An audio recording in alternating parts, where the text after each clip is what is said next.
માવઠાએ ખેડૂતોની આશા પર કર્યો વજ્રઘાત। ખેડૂતોની મહેનત પર ફરી વળ્યું પાણી। માવઠાના મારથી ખેડૂતો પાયમાલ। સુરત જિલ્લામાં વરસેલા વરસાદથી ખેડૂતોના મોઢે આવેલો કોળિયો છીનવાયો છે। કમોસમી વરસાદથી ડાંગરનો પાક પલળી જતા ખેડૂતોને મોટું આર્થિક નુકસાન થયું છે। તૈયાર ડાંગરનો પાક માવઠાના મારથી બરબાદ થતા ખેડૂતોમાં નિરાશા વ્યાપી છે।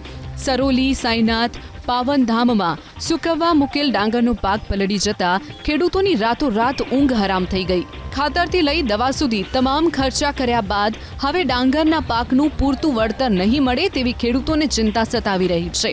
ઓલપાડના બોલાવ, ઉમરાછી, વડોલી સહિતના ગ્રામ્ય વિસ્તારોના ખેડૂતોએ ભેજ સૂકવવા માટે રોડ પર ડાંગરનો પાક મૂક્યો હતો। જો કે એ જ ડાંગરનો પાક માવઠાનો ભોગ બનીને પલળ્યો છે, જેથી હવે ડાંગર પકવતા ખેડૂતો રાજ્ય સરકાર પાસે સહાય પેકેજની માંગ કરી રહ્યા છે।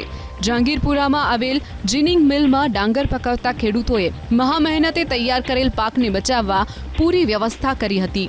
ખેડૂતો તાલપત્રી ઢાંકીને ડાંગરનો પાક લાવ્યા હતા। જો કે જોરદાર વરસેલા વરસાદમાં ડાંગરનો પાક સંપૂર્ણપણે પલળી ગયો। કમોસમી વરસાદથી ખેડૂતોની નજર સામે જ મહામૂલો પાક પલળીને પાણી થઈ ગયો। બીજી તરફ ખેતીવાડી મંડળીઓએ પણ આ પાક લેવાનો સ્પષ્ટ ઇનકાર કરી દીધો છે। ત્યારે ખેડૂતોને હવે એ જ પલળેલા પાકને ફરીથી લઈ જવાનો, સૂકવવાનો અને ફરીથી વેચવા લાવવાનો વધારાનો ખર્ચ માથે પડ્યો છે।